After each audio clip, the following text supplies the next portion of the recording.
नवदुर्गा या विशेष कार्यक्रमामध्ये आपलं स्वागत। मी श्वेता। नवरात्र म्हणजे देवीचा उत्सव, स्त्री शक्तीचा उत्सव, नवनिर्मितीच्या नवरंगांचा उत्सव, समाजातल्या स्त्री शक्तीचा जागर। देवीच्या विविध रूपांची आपण आपापल्या परीने पूजा आणि आराधना करतो। समाजामध्ये स्त्रियांच्या रूपाने अस्तित्वात असलेल्या नवदुर्गेचा आज आपण या माध्यमातून जागर करणार आहोत। कधी ती आई असते, कधी ती मुलगी असते, घराचा आधार असते, समाजाचा कणा असते आणि अशा स्त्रियांविषयी आपण जाणून घेणार आहोत नवदुर्गा या विशेष कार्यक्रमामधून।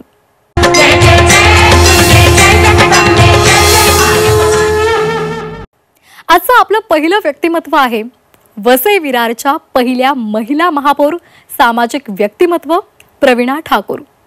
प्रवीणाजी, आपल्या कार्यक्रमामध्ये मनापासून स्वागत। जी 24 तासच्या प्रेक्षकांना माझा नमस्कार। प्रवीणाजी, तुम्ही घरातलं राजकारण अगदी जवळून पाहिलेलं आहे। तुम्हाला कधी असं वाटलं का की आपण सुद्धा राजकारणामध्ये जायला पाहिजे? मी जरी गृहिणी असली तरी माझ्या माहेरचं बॅकग्राऊंड पण पॉलिटिक्स मध्ये, म्हणजे माझे सख्खे मोठे काका हे विरारचे नगराध्यक्ष होते आणि लग्न झाल्यानंतर माझे सासरे हे सुद्धा नगराध्यक्ष होते, पतिदेव राजकारणात होते। त्यामुळे माझं फॅमिली बॅकग्राऊंड माहेर आणि सासर दोन्ही ठिकाणी राजकारणाचं होतं आणि मला त्याच्यामुळे राजकारणामध्ये यावं लागलं। प्रवीणाजी, तुम्ही राजकारणामध्ये आल्यात आणि प्रथम महिला महापौर पद सुद्धा तुम्ही भूषवलं, तेव्हा नेमकी तुमच्या समोर काय आव्हानं होती? खरं म्हणजे राजकारणामध्ये यायचा माझा विचार अजिबात नव्हता, पण 2015 साली वसई विरार शहर महानगरपालिका ह्याच्यासाठी महिला सीट आरक्षित होती आणि पतिदेव राजकारणामध्ये असल्यामुळे अनेक ठिकाणी प्रचारासाठी जावं लागायचं। त्यामध्ये महिलांचे भरपूर संपर्क आले। पती हितेंद्र ठाकूर आमदार असल्यामुळे महिला कामे घेऊन जर त्यांच्याबरोबर बोलू शकत नसायचे त्या माझ्याकडे यायच्या आणि महिलांचा संपर्क खूप मोठा झाला। त्यामुळे महिलांची इच्छा अशी होती की जर विरार वसई महानगरपालिका ही महिलांसाठी आरक्षित आहे महापौरपद, तर मॅडम तुम्हीच महापौर व्हावे अशी आमची इच्छा आहे आणि लोकांच्या आग्रहास्तव मी राजकारणामध्ये आली। प्रवीणताई, महापौर म्हणून तुमच्या कारकिर्दीतली एक महत्त्वाची घटना किंवा तुम्ही केलेली महत्त्वाची कामं आम्हाला सांगाल? महत्त्वाच्या घटना अनेक आहेत, त्या काही इथे मला सविस्तर सांगता येणार नाही, परंतु कामे भरपूर केली, महिलांसाठी केली, विद्यार्थ्यांसाठी केली, सिनियर सिटीजन्ससाठी केली आणि ते करत असताना खास करून महिलांना स्वावलंबी कसे बनवता येईल यावर जास्त भर दिला। त्यामध्ये आम्ही महिलांच्या सक्षमीकरणासाठी अनेक त्यांना उद्योगाचं मार्गदर्शन देण्याचे काम केले। त्यानंतर महानगरपालिकेतर्फे आम्ही बाजारपेठ उपलब्ध करून दिले। त्यांना अनेक प्रकारे असे स्वावलंबी होण्याची जे काही कामे करता आली ती सर्व केली। तुम्ही समाजसेवेमध्ये आहात आणि एक उद्योजिका सुद्धा आहात, तेव्हा महिलांसाठी काय करावं असं वाटतं? मी समाजसेविकेबरोबर उद्योजिका आहे आणि माझं स्वतःचं म्हणणं असं आहे की हा काळ असा आहे की प्रत्येकाने आपल्या पायावर उभं राहिलं पाहिजे आणि त्यासाठी महिलांना म्हणजे रोजगार कसा उपलब्ध होईल या पद्धतीने आम्ही प्रयत्न केले। यंगस्टार ट्रस्ट ज्या संस्थेचे अध्यक्ष माझे पती हितेंद्र ठाकूर आहेत, त्या यंगस्टार ट्रस्टच्या माध्यमातून प्रत्येक आठवड्याला महिलांसाठी वेगवेगळे कार्यक्रम आम्ही घेतो।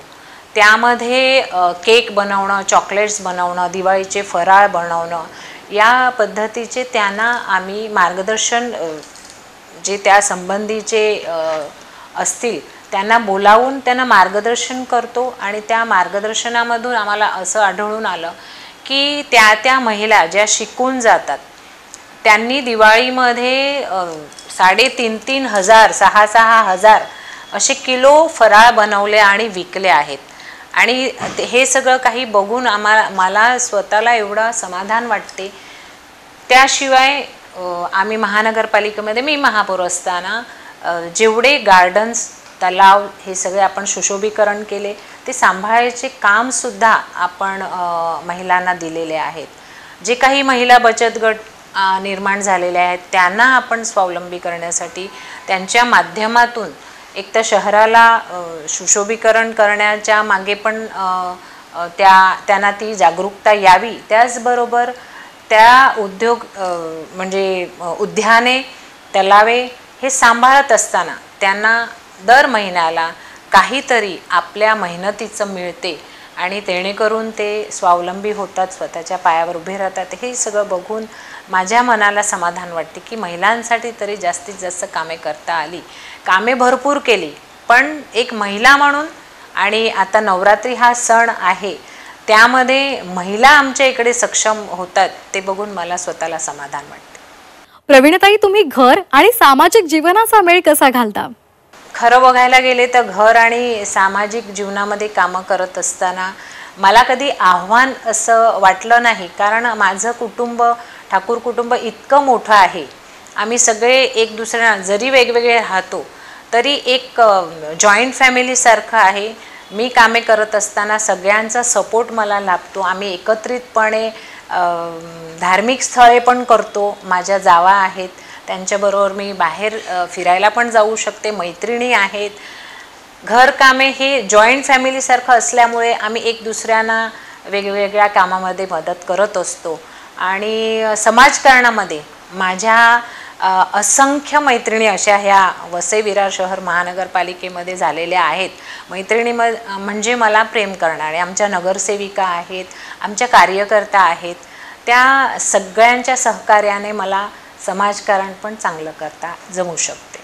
प्रवीणताई, घराची जबाबदारी आणि सामाजिक जबाबदारी पार पाडताना ओढाताण होते का? ओढाताण कधीतरी होते, पण असं नाही की नाही होत.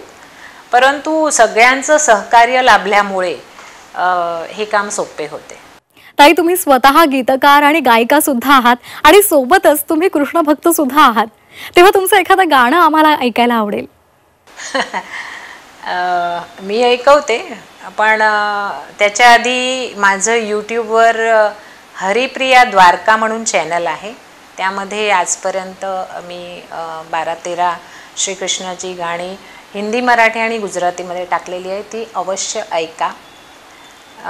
एक मी रचलेल्या कृष्णगीतामध्ये एक स्तुती म्हणता येईल, ते मला अतिशय आवडते आणि त्याच्या 2 ओळी मी तुम्हाला ऐकवते.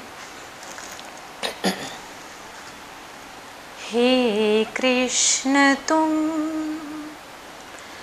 जीवन रथ के सारथी, हे कृष्ण तुम जीवन रथ के सारथी, हमें देना शुभमति, शरण तुम्हारे आए हैं प्रभु, करना हमारी शुभ गति, हे कृष्ण तुम जीवन रथ के सारथी सारथी. धन्यवाद. खूप सुंदर. तुम्हाला खास करून विद्यार्थी वर्गासाठी काय करावंसं वाटतं का? माझे पती श्री हितेंद्र ठाकूर यांनी विवा म्हणून एक एज्युकेशन इन्स्टिट्यूट स्थापित केलेले आहेत. त्यामध्ये हजारो विद्यार्थी आज शिक्षण घेत आहेत आणि मुंबई युनिव्हर्सिटीचे जेवढे कोर्सेस आहेत, फक्त मेडिकल सोडून सगळेच कोर्सेस, त्याच्यामध्ये MBA असो, BMS असो, लॉ कॉलेज असो, इंजिनिअरिंग असो, सगळेच्या सगळे कोर्सेस आपल्या ह्या विवा कॉलेजमध्ये आहेत. विद्यार्थ्यांची चांगल्यापैकी सोय त्यांनी ह्या वसई विरार शहरमध्ये केलेली आहे. अनेक विद्यार्थी शिक्षण घेत असतात, पण त्यावेळेला काही मुलं शिक्षणापासून वंचित राहू नये तर प्रत्येक ह्याला उपरवर जाऊन त्यांनी ॲडमिशन्स दिलेले आहेत. मला असं वाटते की मी महापौर असताना सुद्धा जे विद्यार्थी आर्थिकदृष्ट्या कमकुवत आहेत त्यांनासुद्धा महिला बाल कल्याणच्या योजनेमध्ये त्यांचा समावेश करून घेऊन त्यांना आपण शिक्षणासाठी अर्थसहाय्य करतो. आणि अशी पण मुलं जी शिक्षणासाठी लांब राहत असतील आणि ती शिक्षणापासून वंचित राहू नये त्यांना आपण सायकल वगैरे सारख्या गोष्टी पण दिलेल्या आहेत महानगरपालिकेच्या माध्यमातून. हितेंद्र ठाकूर यांनी तर मला वाटते शिक्षणावर इतका भर दिला आहे आणि एकही विद्यार्थी म्हणजे स्लममध्ये राहणारा विद्यार्थीसुद्धा शिक्षणापासून वंचित राहू नये त्यासाठी त्यांचे प्रयत्न असतात. तर विद्यार्थ्यांसाठी केलेली आहेत कामे आणि यापुढेही त्यांच्या गरजा समजून आम्ही करत राहू. अगदी. तर यापुढे तुमचे महत्त्वाचे उद्देश काय आहेत? तुम्हाला काय नेमकं करायचंय? माझं महापौर झाली तेव्हा एकच स्वप्न होतं की जास्तीत जास्त महिलांना मी कशी उपयोगी पडू शकेन आणि त्या पद्धतीने कामे केली.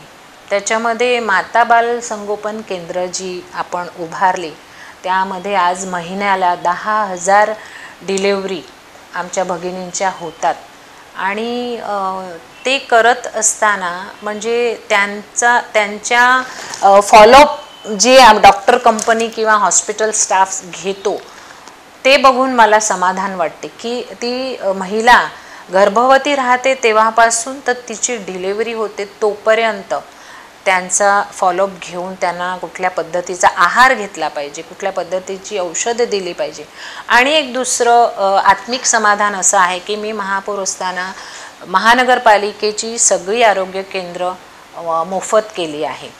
गरीब गरजू लोकांसाठी आपण मोफत सेवा ही केली आहे. ती माझ्या कारकिर्दीमध्ये झाली त्याचा मला आनंद आहे. जास्तीत जास्त महिलांना मी स्वावलंबी करण्यामध्ये काहीतरी काम केलं त्याचं मला आत्मिक समाधान आहे.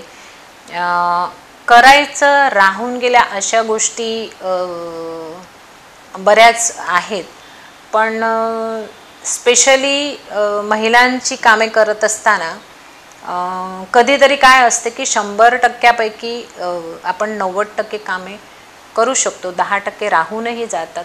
पण ती जी राहिलेली कामे असतील ते हळूहळू जरी मी राजकारणात सध्या नसली समाजकारणात तर कायम राहणार आहे आणि कामे करत राहणार.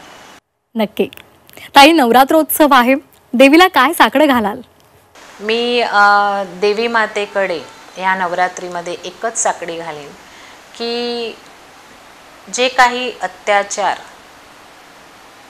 अगदी 4-5 वर्षाच्या मुलींपासून वृद्ध महिलांपर्यंत होतात तर ते आई जगदंबेला सांगीन की असे प्रकार घडून देऊ नको. फक्त मी माझ्या वसई विरार शहर महानगरपालिकेपुरतं नाही तर आपल्या भारतामध्ये जगामध्ये असे प्रकार घडून देऊ नको. एक स्त्री म्हणून माझी कळकळीने म्हणजे अशी आईच्या चरणामध्ये प्रार्थना आहे की सगळ्यांना सद्बुद्धी दे. अगदी प्रवीणाताई, तुमच्या मनातल्या सर्व मनोकामना देवी पूर्ण करेल या सदिच्छेसह नवदुर्गा या कार्यक्रमामध्ये इथेच थांबतोय. नमस्कार.